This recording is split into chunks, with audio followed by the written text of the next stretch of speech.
जय हिंद। स्वागत है आपका हमारे खास series SSC JEE 2025 top 50 GKGS में। इस वीडियो में देखेंगे सेट नंबर 8 को। सेट नंबर 7 तक जो है ऑलरेडी यूट्यूब पर वीडियो अपलोड कर दिया गया है, आप लोग प्लेलिस्ट में विजिट करके देख सकते हैं।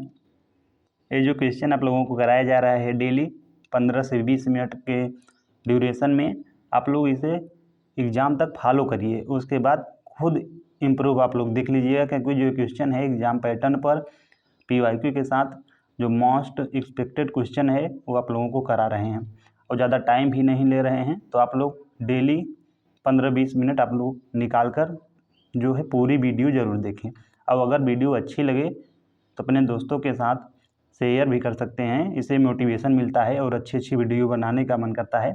तो चलिए स्टार्ट करते हैं आज का सेशन। फर्स्ट क्वेश्चन है, डैश करीवा संरचनाओं के लिए प्रसिद्ध है, आपको बताना है। तो कश्मीर हिमालय, थार मरुस्थल या कोरोमंडल तट या कच्छ का रण। तो जो कश्मीर हिमालय है ये जो है यहाँ पे करीवा संरचनाओं के लिए प्रसिद्ध है, तो ऑप्शन नंबर ए राइट हो जाएगा। जो ये करीवा है ये एक प्रकार की जो है सेडिमेंट्री मृदा है, जैसे कि प्राचीन काल में जो झील होती है वहाँ पर ये मृदा निर्माण होती है। ये जो मृदा है इस पर जो है सैफरॉन यानी केसर की खेती की जाती है, इसके लिए बहुत उपजाऊ होती है। तो इसका राइट आंसर हो जाएगा Kashmir Himalaya, option number A right हो जाएगा। नेक्स्ट क्वेश्चन देखते हैं, निम्नलिखित में से कौन सी एक जो है हरी शैवाल यानी ग्रीन एल्गी है जो समुद्र और मीठे पानी के विशाल क्षेत्रों में पाई जाती है, आपको बताना है। पोरीफेरा, गिलेडियम, सार्गेसोम या गैलिडोफोरा। तो आपको बताना है इसका राइट आंसर। आप लोग इसे मॉक टेस्ट के रूप में भी दे सकते हैं और कमेंट बॉक्स में अपनी जो भी आपने सही किया है उसे लिख सकते हैं, एकदम एक्यूरेट, मतलब कि गलत मत लिखना कि किए हो आप लोग इतना और ज़्यादा लिख दिए, जितना किए हो वहीं लिखें कमेंट बॉक्स में। और आप लोग डेली इसे प्रैक्टिस सेट के रूप में लीजिए। तो इसका राइट आंसर हो जाएगा क्लेडिफोरा, ऑप्शन नंबर डी राइट हो जाएगा।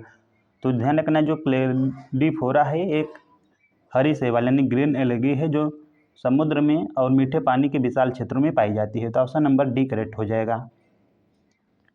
अधिकांश समुद्री जल में प्रत्येक 1000 ग्राम लगभग 1 लीटर में जल में लगभग जो है कितना नमक होता है, आपको बताना है।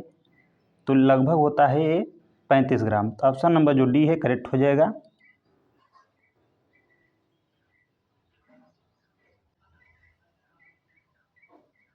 नेक्स्ट है, निम्नलिखित में से कौन सा महासागर जो है विश्व में तीसरा सबसे बड़ा और एशिया के दक्षिणी भाग में स्थित है, आपको बताना है कि वह कौन सा महासागर है जो विश्व में सबसे बड़ा है और एशिया के जो है दक्षिणी भाग में स्थित है।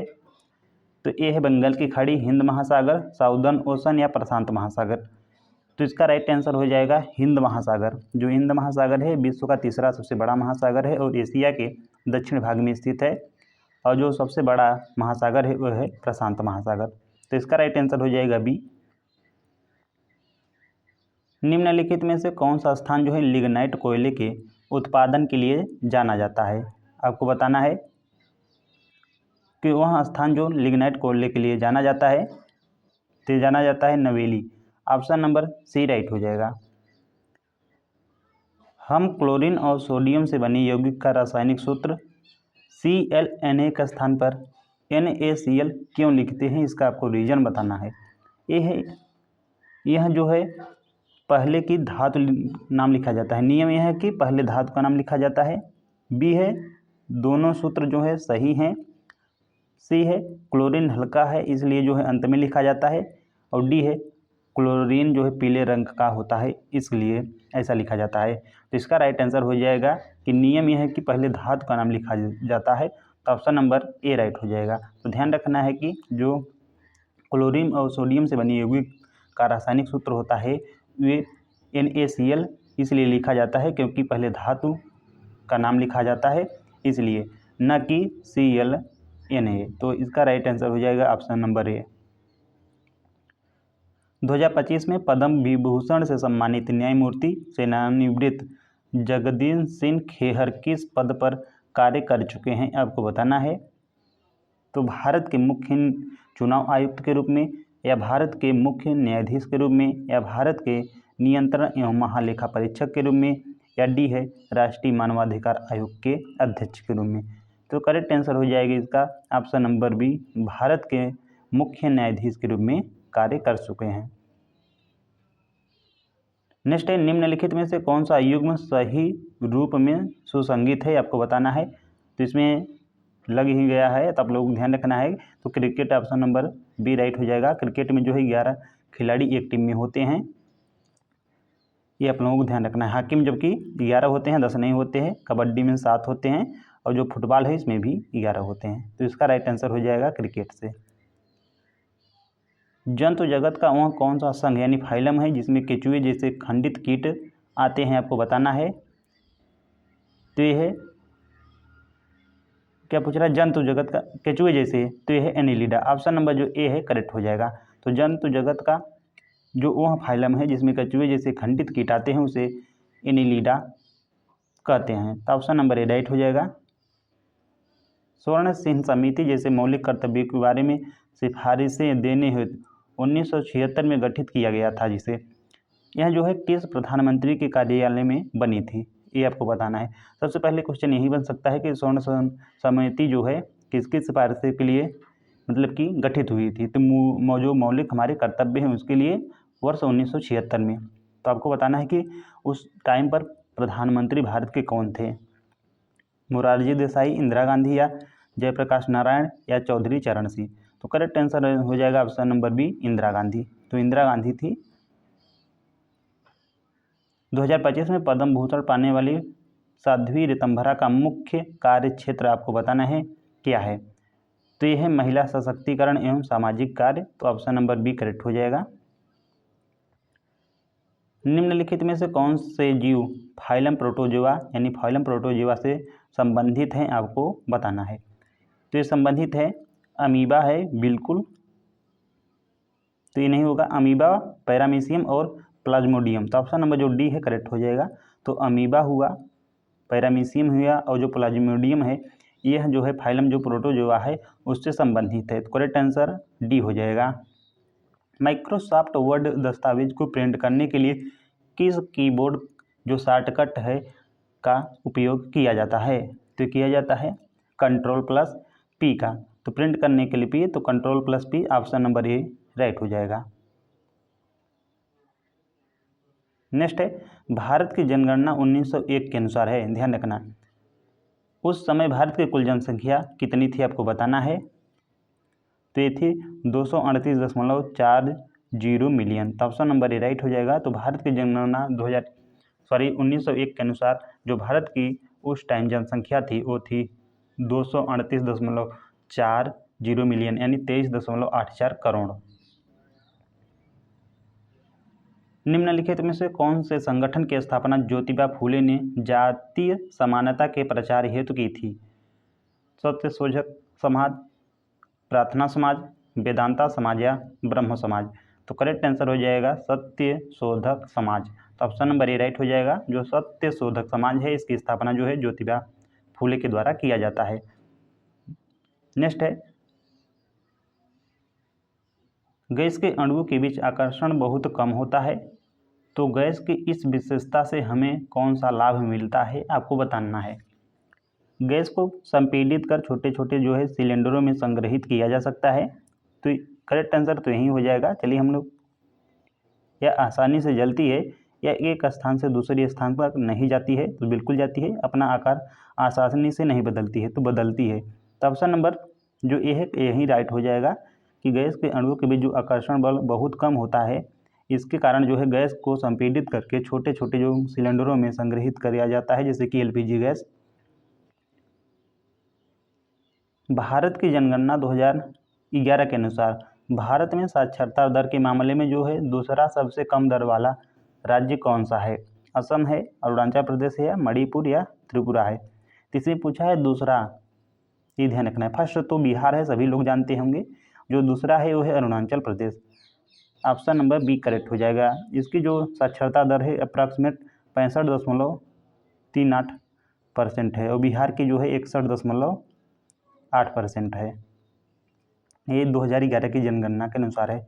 निम्नलिखित में से कौन हिंदू कॉलेज कलकत्ता के एंग्लो इंडियन शिक्षक थे जिन्होंने यंग बंगाल आंदोलन की शुरुआत की? तो इसका करेक्ट आंसर हो जाएगा हेनरी बीबियन डिरोजियो। तो जो हेनरी बीबियन डिरोजियो है ये हिंदू कॉलेज कलकत्ता में एंग्लो इंडियन शिक्षक थे। इन्होंने ही यंग बंगाल आंदोलन की शुरुआत की थी। निम्नलिखित में से कौन सा या कौन से कथन आपको सही है बताना है? M0 को ब्रॉड मनी कहा जाता है, या सेकेंड है M1 को नैरो मनी कहा जाता है। M0 प्रचलन में मुद्रा प्लस बैंकों की RBI में जमा राशि प्लस अन्य जमा राशि को कहते हैं।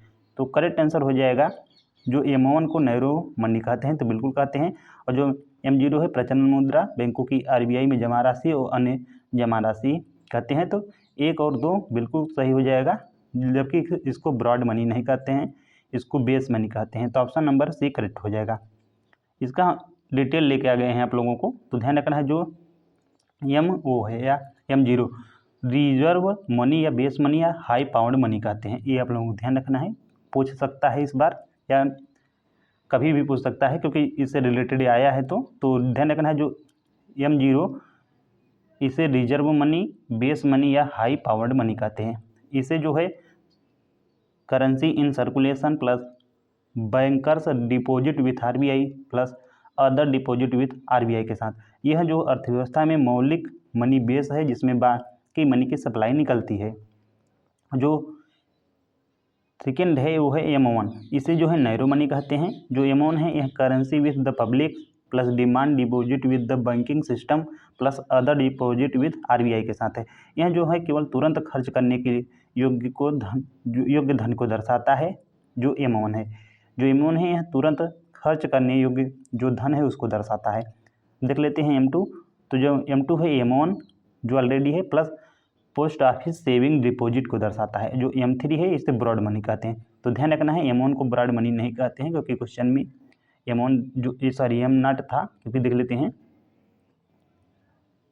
हाँ इसे कहा गया है कि ब्रॉड मनी कहते हैं, तो इसे नहीं कहते हैं, M3 को कहते हैं। ये आप लोगों को ध्यान रखना है।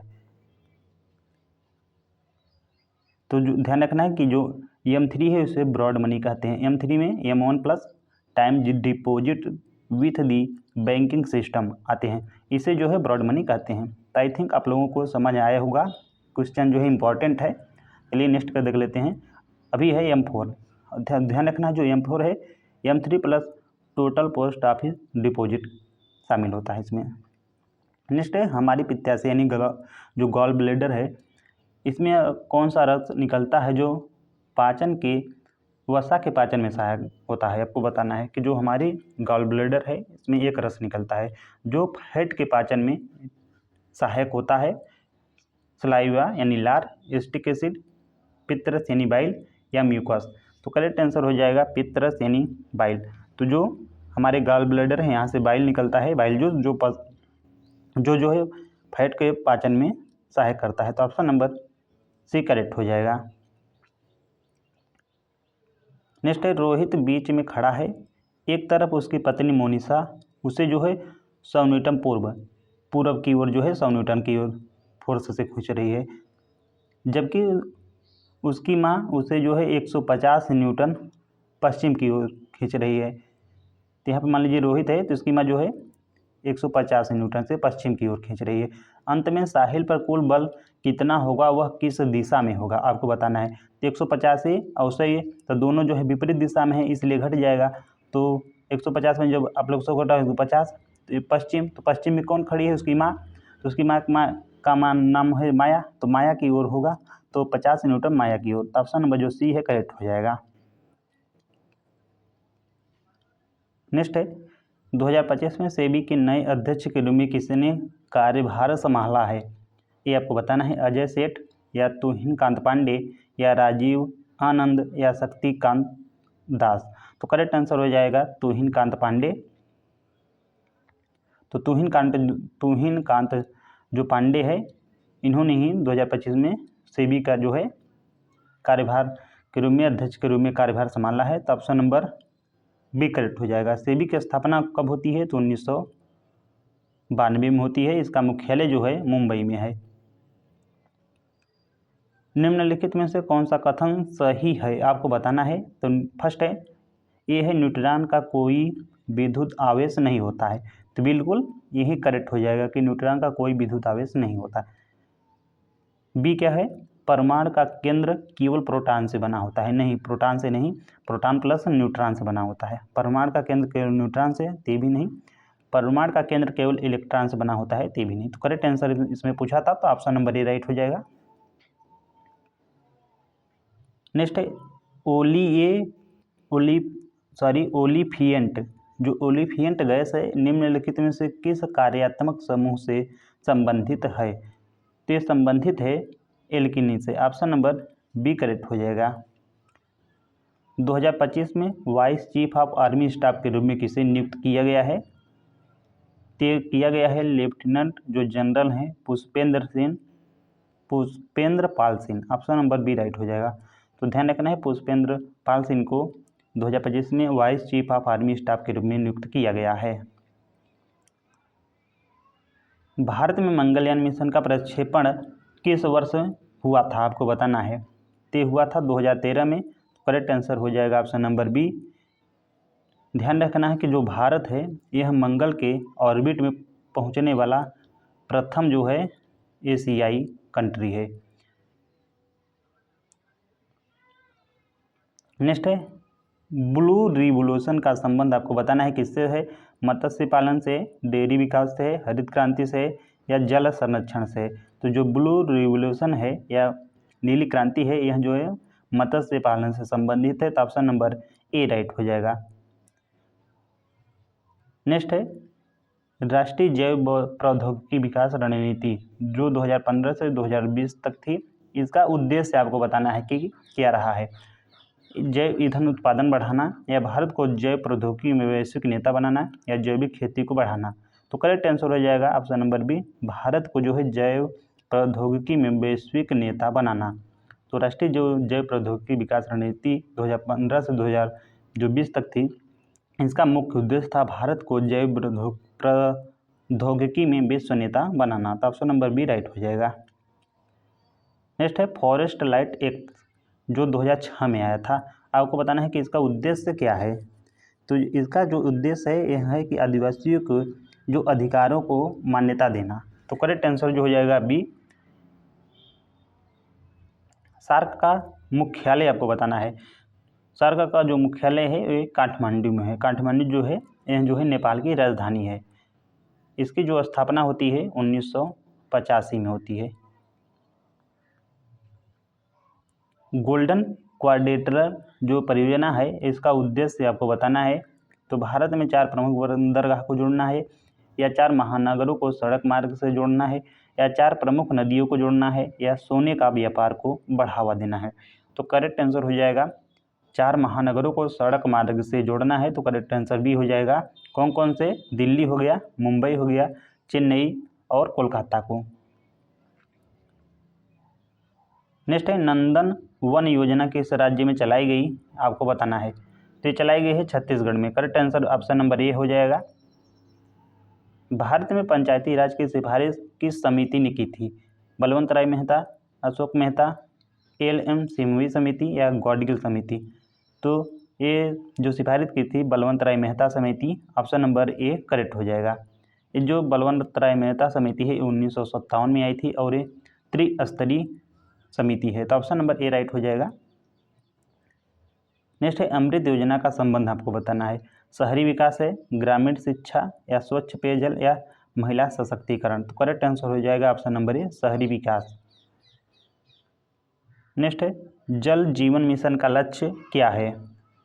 तो जो जल जीवन मिशन का लक्ष्य है वो है प्रत्येक ग्रामीण घर में नल जल से कनेक्ट करना। तो ऑप्शन नंबर बी करेक्ट हो जाएगा। प्रत्येक ग्रामीण घर में नल से जल, इसका जो लक्ष्य था 2024 था फर्स्ट का। नेक्स्ट है, नीति आयोग की स्थापना आपको बताना है कब हुई थी। तो 2015 में 1 जनवरी 2015 को हुई थी। यह जो है प्लानिंग कमीशन के स्थान पर आया है और इसके जो अध्यक्ष होते हैं ये भारत के प्रधानमंत्री होते हैं। भारत का पहला जो है ग्रीन फील्ड एयरपोर्ट कहाँ पर है। तो यह कोची में। करेक्ट आंसर बी हो जाएगा। नेक्स्ट है वन महोत्सव किसने प्रारंभ किया था? तो आई थिंक सभी जानते होंगे, वेरी इंपॉर्टेंट क्वेश्चन है, के एम मुंशी ने। नेक्स्ट है वर्ल्ड सस्टेनेबल डेवलपमेंट समिति 2025 का विषय क्या है था और यह जो है कहाँ आयोजित हुआ, ये आपको बताना है। तो जो वर्ल्ड सस्टेनेबल डेवलपमेंट समिति है 2025, इसका जो विषय है ये है partnership of accelerating sustainable development and climate solution. और जो यह है कहाँ आयोजित हुआ? तो नई दिल्ली में आयोजित हुआ है। तो ऑप्शन नंबर सी करेक्ट हो जाएगा, ध्यान रखना है। नेक्स्ट है स्वच्छ भारत मिशन कब शुरू हुआ? ते हुआ है 2014 में। कब? 2 अक्टूबर 2014 से। सतत विकास लक्ष्य कितने हैं? आपको बताना है कि सतत जो विकास हैं वो कितने हैं। जो 17 हैं, 2015 से 2030 तक ये चलेंगे। जो 17 सतत विकास लक्ष्य है, सस्टेनेबल डेवलपमेंट गोल। हरित ऊर्जा गलियारा परियोजना किससे संबंधित है? आपको बताना है। तो ये संबंधित है नवीकरणीय ऊर्जा को ग्रिड से जोड़ना। तो ऑप्शन नंबर ए राइट हो जाएगा। अंतर्राष्ट्रीय योग दिवस कब मनाया जाता है? तो ये मनाया जाता है 21 जून को। 21 जून को जो है अंतर्राष्ट्रीय योग दिवस मनाया जाता है। 2015 से प्रत्येक वर्ष मनाया जा रहा है। राष्ट्रीय जो शिक्षा नीति 2020 में स्कूली शिक्षा का नया ढांचा क्या है? तो 5+3+3+4 है। तो ऑप्शन नंबर बी करेक्ट हो जाएगा। भारतीय अंतरिक्ष संघ इन स्पेस का उद्देश्य आपको बताना है कि क्या है। निजी कंपनियों को अंतरिक्ष में प्रोत्साहन देना है, या केवल इसरो को मजबूत करना है, या रक्षा क्षेत्र का आधुनिकीकरण करना है, या पर्यावरण संरक्षण है। तो करेक्ट आंसर हो जाएगा निजी जो कंपनियां हैं उनको जो है अंतरिक्ष में प्रोत्साहन देना है। भारतीय अंतरिक्ष संघ का ये उद्देश्य है। तो ऑप्शन नंबर ए राइट हो जाएगा। भाभा परमाणु जो अनुसंधान केंद्र है यानी बार्क, उसका आपको मुख्यालय बताना है या कहाँ पर स्थित है? तो स्थित है मुंबई में। ऑप्शन नंबर ए राइट हो जाएगा। नेक्स्ट है क्वाड समूह में भारत के साथ साथ कौन से देश जो है शामिल हैं क्वाड में? ये शामिल हैं अमेरिका, जापान तथा ऑस्ट्रेलिया। तो ऑप्शन नंबर ए राइट हो जाएगा। जीएसटी भारत में कब लागू हुई? तो जीएसटी जो लागू हुई है 1 जुलाई 2017 को। ऑप्शन नंबर सी राइट हो जाएगा। नेक्स्ट है राष्ट्रीय महिला आयोग की स्थापना कब हुई? तो जो राष्ट्रीय महिला आयोग है इसकी स्थापना होती है 1992 में। ऑप्शन नंबर सी राइट हो जाएगा। लास्ट क्वेश्चन देख लेते हैं। रामसर स्थल किससे संबंधित है? वनों का संरक्षण से, या आंध्र भूमि संरक्षण से, या पर्वत क्षेत्र से, या रेगिस्तान से? करेक्ट आंसर हो जाएगा आंध्र भूमि संरक्षण से। रामसर जो कॉन्फ्रेंस हुआ था 1971 में ईरान में, ये आप लोगों को ध्यान रखना है। तो गाइज अगर वीडियो आप लोगों को पसंद आया हो तो लाइक ज़रूर करिए और अपने दोस्तों के साथ शेयर करिए, और चैनल को सब्सक्राइब करके ध्यान रखना बेल आइकन ज़रूर दबाएं, ताकि आने वाले जो सभी एपिसोड की नोटिफिकेशन है आपको सबसे पहले ज़रूर मिले। तो चलिए मिलते हैं नेक्स्ट वीडियो में, तब तक के लिए थैंक्स फॉर वॉचिंग। जय हिंद।